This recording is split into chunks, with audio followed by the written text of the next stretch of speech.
नया भारत नया कानून।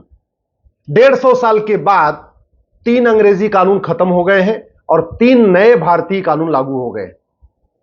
इसके एक नहीं अनेक फायदे हैं। सबसे पहला फायदा कि गुलामी की सोच खत्म होगी। पहले उसका नाम था इंडियन पिनल कोड, उसमें इंडिया शब्द था, अब उसका नाम हो गया है भारतीय न्याय संहिता। तो अब भारत आ गया, इंडिया की जगह भारत आ गया। पहले वाले कानून का नाम था इंडियन एविडेंस एक्ट, नए वाले का नाम है भारतीय साक्ष्य संहिता। तो वो भी इंडिया गया, भारत आ गया। आम आदमी के लिए इसमें बहुत फायदे हैं। पहली बात तो ये कि जहां आपके साथ अपराध हुआ है वहीं जाके एफआईआर कराना जरूरी नहीं है। जैसे मान लीजिए आप बंगाल में थे, वहां आपके साथ कुछ मारपीट हो गई, अब वहां से आप भागे, वहां आपके पास डर के मारे इतनी हिम्मत नहीं पड़ी कि आप वहां एफआईआर करा सको, तो आप दिल्ली आ जाओ और दिल्ली में जाके एफआईआर करा दो कि बंगाल के इस थाने में इस स्थान पे आपके साथ ये हुआ है, आपकी एफआईआर रजिस्टर हो जाएगी। दूसरा फायदा, ये एफआईआर लिखने की एक टाइमलाइन फिक्स हो गई है। तीसरा फायदा, पुलिस की जांच कंप्लीट करने की भी टाइमलाइन फिक्स हो गई है। चौथा फायदा, जब चार्जशीट कोर्ट में फाइल हो जाएगी तो 60 दिन के अंदर मजिस्ट्रेट के लिए, जज के लिए चार्ज फ्रेम करना अनिवार्य होगा। देखिए क्रिमिनल लॉ कैसे चलता है। सबसे पहले शिकायत की जाती है, शिकायत करने के बाद पुलिस उसकी देखती है कि शिकायत ठीक है या नहीं है, थोड़ा एक प्राइमा फेसी उसकी जांच करती है, फिर वो एफआईआर लिख देती है। एफआईआर के बाद जांच होती है, फिर वो चार्जशीट बनती है, वो चार्जशीट फाइल की जाती है, उसके बाद मजिस्ट्रेट उस पर सुनवाई करते हैं, 1-2 सुनवाई करने के बाद चार्ज फ्रेम करते हैं। तो अब इस सभी चार के चारों प्रोसेस का टाइम फिक्स हो गया। एफआईआर करने की टाइम फिक्स, जांच करने की टाइम फिक्स, चार्जशीट फाइल करने की टाइम फिक्स, और जज के द्वारा भी चार्ज फ्रेम करने का टाइम फिक्स हो गया। इसके अलावा जो सबसे इंपॉर्टेंट है, जब पूरी बहस पूरी हो गई तो कई बार ऐसा भी देखा जाता है, बहस पूरी हो जाती है, जज साहब जो है उस मुकदमे को 6 महीने बाद उसका फैसला सुनाते हैं। उसकी भी टाइम फिक्स हो गई है कि सुनवाई के 60 दिन के अंदर आपको मुकदमे का 45 सुनवाई कंप्लीट करने के 45 दिन के अंदर आपको फैसला सुनाना ही सुनाना है। तो आप, मुझे ऐसे लग रहा है कि इस पूरे के पूरे अगर आप इसका स्ट्रक्चर देखें तीनों कानूनों का, तो हम धीरे धीरे जस्टिस विद इन ईयर की तरफ आगे बढ़ रहे हैं। मैं ये नहीं कह रहा हूं कि ये 3 कानून लागू होते ही 1 साल के अंदर मुकदमों का फैसला शुरू हो जाएगा, लेकिन मैं ये कह रहा हूं इन तीनों कानूनों के बाद 1 साल के अंदर जो फैसला होना चाहिए उसकी तरफ आप आगे बढ़ चुके हैं। इसमें स्नैचिंग को बहुत सीरियस ऑफेंस बना दिया है। आप देखते रहते हैं चेन स्नैचिंग होती रहती है, मोबाइल स्नैचिंग होती रहती है, आए दिन झपट्टा मारी चलती रहती है, उसको गंभीर अपराध बना दिया है। आतंकवाद को इसमें शामिल कर लिया है, पहले उसमें नहीं था। पहले आईपीसी में राजद्रोह था, देशद्रोह नहीं था। यानी शासन की बुराई करना, शासन के खिलाफ कुछ करना अपराध था, लेकिन देश के खिलाफ कुछ करना अपराध नहीं था। अब उल्टा हो गया, शासन के खिलाफ आप कुछ भी करिए कोई फर्क नहीं पड़ेगा, लेकिन अगर आपने देश के खिलाफ कुछ किया तो गंभीर अपराध माना जाएगा। तो अब राजद्रोह की जगह देशद्रोह आ गया है। अच्छी बात यह है कि अगर आप देश के बाहर बैठ के कुछ करते हैं तो भी आपको यहां घसीटा जा सकता है। आप भारत के अंदर से भारत के खिलाफ कुछ करिए या भारत के बाहर बैठ के पन्नू जैसे या खालिस्तानियों तरीके कुछ करिए, तो भी आपके खिलाफ यह मुकदमा यहीं दर्ज हो जाएगा। और ये जो भारतीय न्याय संहिता है उसमें इसको शामिल कर लिया गया। जो भारतीय साक्ष्य संहिता है उसमें इलेक्ट्रॉनिक एविडेंस को भी एविडेंस मान लिया गया। चूंकि जो इंडियन एविडेंस एक्ट था वो 1872 में बना था, अंग्रेजों ने बनाया था, और जब 1872 में बनाया था उस समय ना उसमें मोबाइल होता नहीं था, फोन होता नहीं था, व्हाट्सएप चैटिंग होती नहीं थी, टेलीग्राम होता नहीं था, ये सब कुछ होता नहीं था।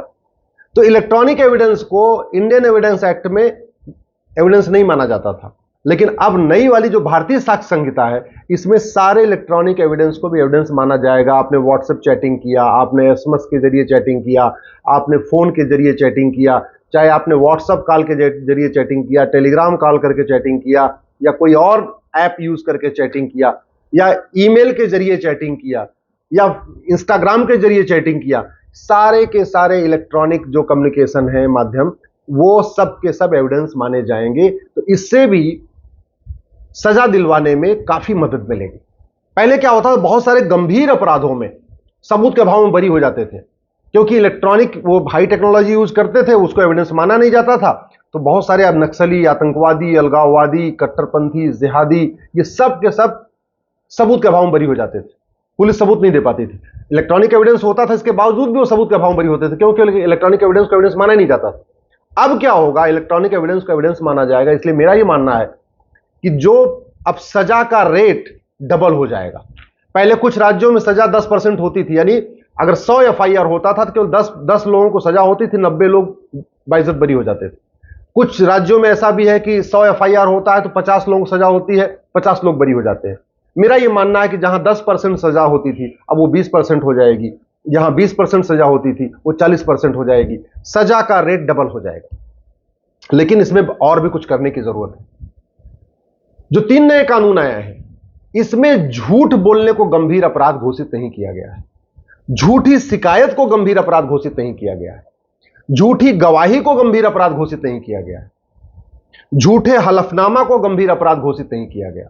यानी मान लीजिए कोई बलात्कार का झूठा मुकदमा दर्ज कराता है, छेड़छाड़ का झूठा मुकदमा दर्ज कराता है, SC/ST एक्ट का झूठा मुकदमा दर्ज कराता है तो उसको कोई सजा नहीं होगी। तो जो मिसयूज है वो चलता रहेगा। फायदे अनेक हैं, लेकिन जो कानून का मिसयूज हो रहा था, दहेज का झूठा मुकदमा, छेड़छाड़ का झूठा मुकदमा, बलात्कार का झूठा मुकदमा, SC/ST एक्ट का झूठा मुकदमा, उसके लिए इस कानून में कोई प्रावधान नहीं है। इसलिए मैं सरकार से निवेदन करता हूं, झूठी शिकायत, झूठा मुकदमा, झूठी जांच, झूठी गवाही, झूठी चार्जशीट, इसको भी गंभीर अपराध घोषित करें।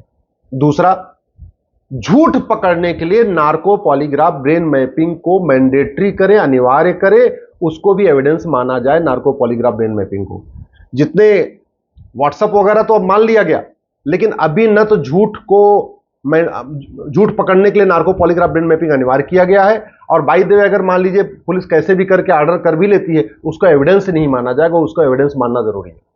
जैसे ही झूठी शिकायत गंभीर अपराध होगी, मैं गारंटी के साथ कहता हूं 50% मुकदमे अपने आप खत्म हो जाएंगे। भाई होता क्या है, वसीयत लोग फर्जी बनवा लेते हैं, विरासत लोग फर्जी बनवा लेते हैं, आधार फर्जी बनवा लेते हैं, राशन कार्ड फर्जी बनवा लेते हैं, वोटर आईडी फर्जी बनवा लेते हैं, फर्जी गवाही देते हैं, होता कुछ नहीं है। तो जब यह गंभीर अपराध हो जाएगा, फर्जी डॉक्यूमेंट बनवाना गंभीर, भाई जितने घुसपैठी आते हैं भारत में वो यही तो करते हैं, झूठा आधार बनवाते हैं, फर्जी आधार, फर्जी राशन कार्ड, फर्जी ड्राइविंग लाइसेंस, फर्जी वोटर आईडी, सब कुछ बनवा लेते हैं। लेकिन उस फर्जी वाले के खिलाफ इसमें कोई धारा नहीं है। तो मैं सरकार से यह भी निवेदन करता हूं, फर्जी डॉक्यूमेंट क्रिएट करने के लिए आप 10 से 20 साल सजा का प्रावधान करिए, गंभीर अपराध घोषित करिए। झूठ बोलने को भी गंभीर अपराध, झूठी गवाही को भी गंभीर अपराध, झूठे एफआईआर को भी गंभीर अपराध घोषित करिए। जो पुलिस वाले झूठी जांच करते हैं उसको गंभीर अपराध घोषित करिए। कई बार जज झूठा फैसला दे देते हैं, गलत फैसला देते हैं, उसको भी गंभीर अपराध घोषित करिए। और सबसे इंपॉर्टेंट, झूठ पकड़ने के लिए नार्को पॉलीग्राफ ब्रेन मैपिंग कानून बनाइए। और जो अभी भी बहुत सारे अपराधों के लिए अलग अलग कानून चल रहे हैं, उसको अब मर्ज करने की जरूरत है। एक देश एक न्याय संहिता, one nation one judicial code. भारतीय न्याय संहिता जो बनी है, इसमें आतंकवाद को शामिल कर लिया, रेप वाला जो पॉक्सो वाला केस था उसको भी इसमें शामिल कर लिया है, साइबर क्राइम को भी शामिल कर लिया है। लेकिन अभी भी कम से कम 50 और कानून अलग से चल रहे हैं। घूसखोरी का अलग कानून, जमाखोरी का अलग कानून, मुनाफाखोरी का अलग कानून, मिलावटखोरी का अलग कानून, कालाबाजारी का अलग कानून, धर्मांतरण का अलग कानून, घुसपैठ का महाघटिया कानून 1946 वाला फॉरेनर एक्ट। उन सबको मर्ज करके एक one nation one penal code, one nation one police code, one nation one judicial code, ये अगर बना दिया जाए तो जस्टिस विद इन ईयर शुरू हो जाएगा। मेरा ये मानना है, जैसे ये 3 नए कानून बने हैं, ऐसे बहुत जल्द ही 1861 का जो पुलिस एक्ट है उसको भी खत्म कर दिया जाए और 1861 के पुलिस एक्ट की जगह एक नया कानून लाया जाए, भारतीय पुलिस संहिता। अच्छा, लफ्ज जिहाद इसमें आ गया है, ये बड़ी अच्छी बात है कि लफ्ज जिहाद की जो धारा इसमें आ गई है। इसलिए राज्यों पे डिपेंड होने की जरूरत नहीं है, लफ्ज जिहाद पूरे देश में एक अपराध हो चुका है। लेकिन पूरे देश में घुसपैठ अभी अपराध नहीं हुई, घुसपैठ इसमें शामिल नहीं है। तो मैं सरकार से कहूंगा, इसी भारतीय न्याय संहिता में एक चैप्टर डालिए, ऑफेंस रिलेटिंग टू इन्फिल्ट्रेशन, और घुसपैठियों और उनके मददगारों की 100% प्रॉपर्टी जब्त करने, नागरिकता खत्म करने, आजीवन कारावास देने के लिए प्रावधान करिए। दूसरा, इसमें धार्मिक भावना आहत करना तो अपराध है नई वाली भारतीय न्याय संहिता में, लेकिन झूठ बोल के, लालच देके, धोखा देके धर्मांतरण कराना अपराध नहीं। तो मैं सरकार से भी निवेदन करता हूं, जो ऑफेंस रिलेटिंग टू रिलीजन है उसी में 2 नई धारा जोड़ दीजिए और साम दाम दंड भेद द्वारा धर्मांतरण कराने को गंभीर अपराध घोषित करिए।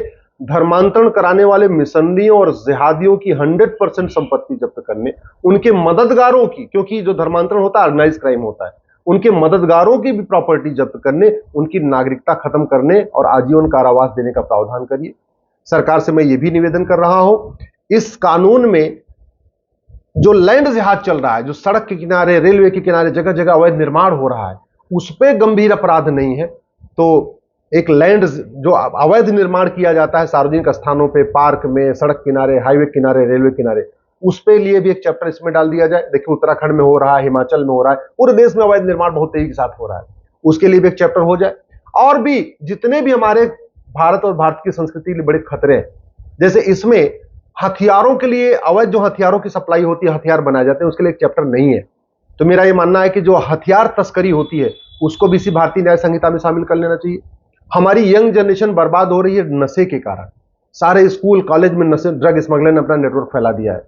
तो एक ऑफेंस रिलेटिंग टू ड्रग्स, नशा तस्करी का भी एक चैप्टर इसमें शामिल कर लिया जाए। मेरा कहने का मतलब अब अलग अलग कानूनों को, सबको इसमें शामिल करके एक one nation one penal code बना दिया जाए, one nation one judicial code बना दिया जाए, one nation one police code बना दिया जाए। तो आने वाले टाइम में जस्टिस विद इन ईयर शुरू हो जाएगा, यानी डिस्ट्रिक्ट कोर्ट में भी 1 साल में फैसला होगा, हाई कोर्ट में भी 1 साल में फैसला होगा, सुप्रीम कोर्ट में भी 1 साल में फैसला होगा, तहसील में भी 1 साल में फैसला होगा। और सबसे बड़ी बात ये जो झूठी शिकायत होती है, झूठी गवाही होती है, झूठे मुकदमे के कारण लाखों लोग परेशान हैं, ड्रग स्मगलिंग के कारण लाखों लोग परेशान हैं, ह्यूमन ट्रैफिकिंग के कारण लाखों लोग परेशान हैं, उस पर बहुत कुछ लगाम लगेगी।